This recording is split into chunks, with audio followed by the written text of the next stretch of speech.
So in this video, I want to talk about prime numbers and whether or not they have a Buddha nature. The great Zen master said once, do dogs have a Buddha nature? Well, let's ignore the dog question for a moment. Space Dog is asleep on the couch and she's not going to be joining us for this video. Let's instead ask the question, are maps true?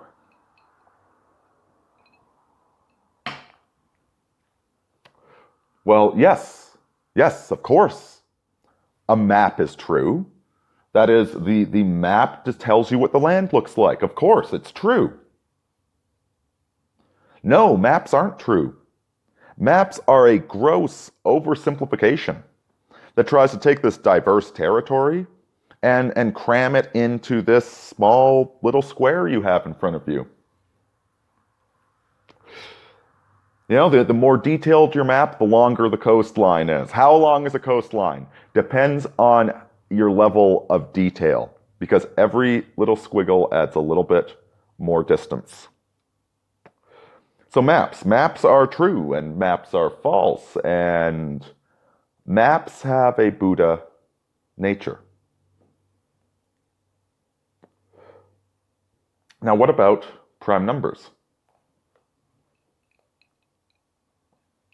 So I recently did a video where I was talking about the proof of infinite primes. I was talking about mathematical proofs versus scientific proofs, etc. Well, I'd like to go back to that proof of infinite primes.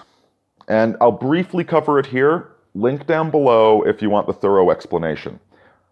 Because once you understand the proof, you know there are infinite primes. And the proof goes like this. You take the highest prime number that you can think of. We're going to go for 7 in this example. Then you factorial it. You take 7 times 6 times 5 times 4 times 3 times 2. This gives you a result of 5,040. Now add 1 to that number. By definition, this number is not divisible by 7, 6, 5, 4, 3, or 2. So either it is a prime number or it's a product of a prime number higher than 7. And sure enough, it turns out to be the square of 71, the 20th prime number.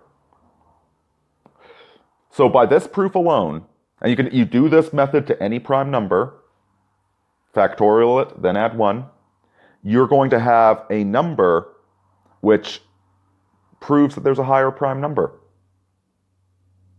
So there's an infinite number of prime numbers. But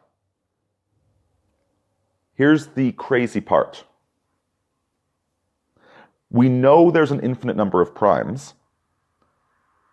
We don't know where they are.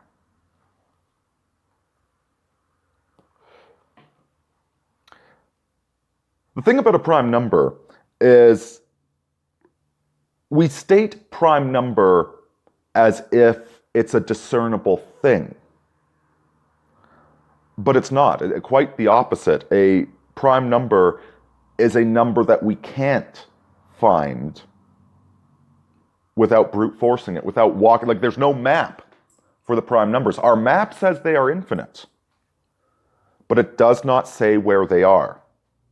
The only way we can find a prime number is by walking the territory, by taking every number and brute forcing it. The definition of a prime number is a number that cannot be predicted, that cannot be formulaic, that cannot be arrived at through arithmetic equations. It's a known unknown. I really want you to think about this, how crazy this is, that we know there are infinite prime numbers, but we have no idea where they are. And we will never know where they are. Like, we know all the even numbers. All the even numbers very easy to figure out. You know, you can't make up a number no matter how big, that I would say, I'm not sure if that's an even number or not. No, we know what the evens and the odds are. Same thing with the squares. Squares can be arrived at very easily. Not the prime numbers. You have to brute force it. And see, this is pointing towards something very crucial in Zen Buddhism. Okay, and Taoism. The Tao which can be spoken is not the true Tao.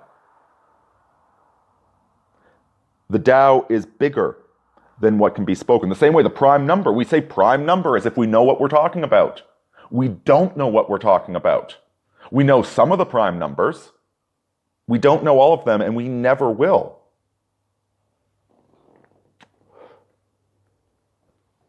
The Tao which can be spoken is not the true Tao. And numbers which can be formulated are not prime.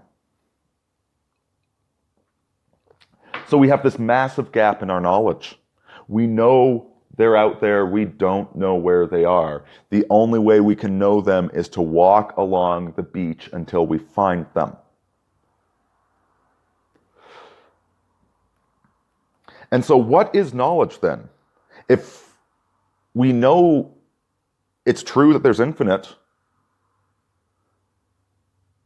but we can't find them. We can prove they exist, but we don't know where they exist. What does this tell us about knowledge in general?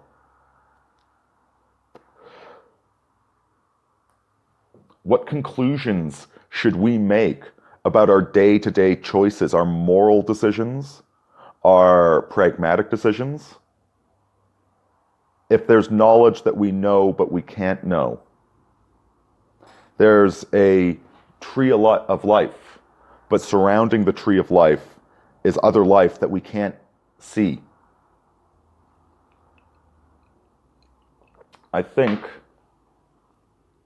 the only sane conclusion is to acknowledge with humbleness that prime numbers do have a Buddha nature.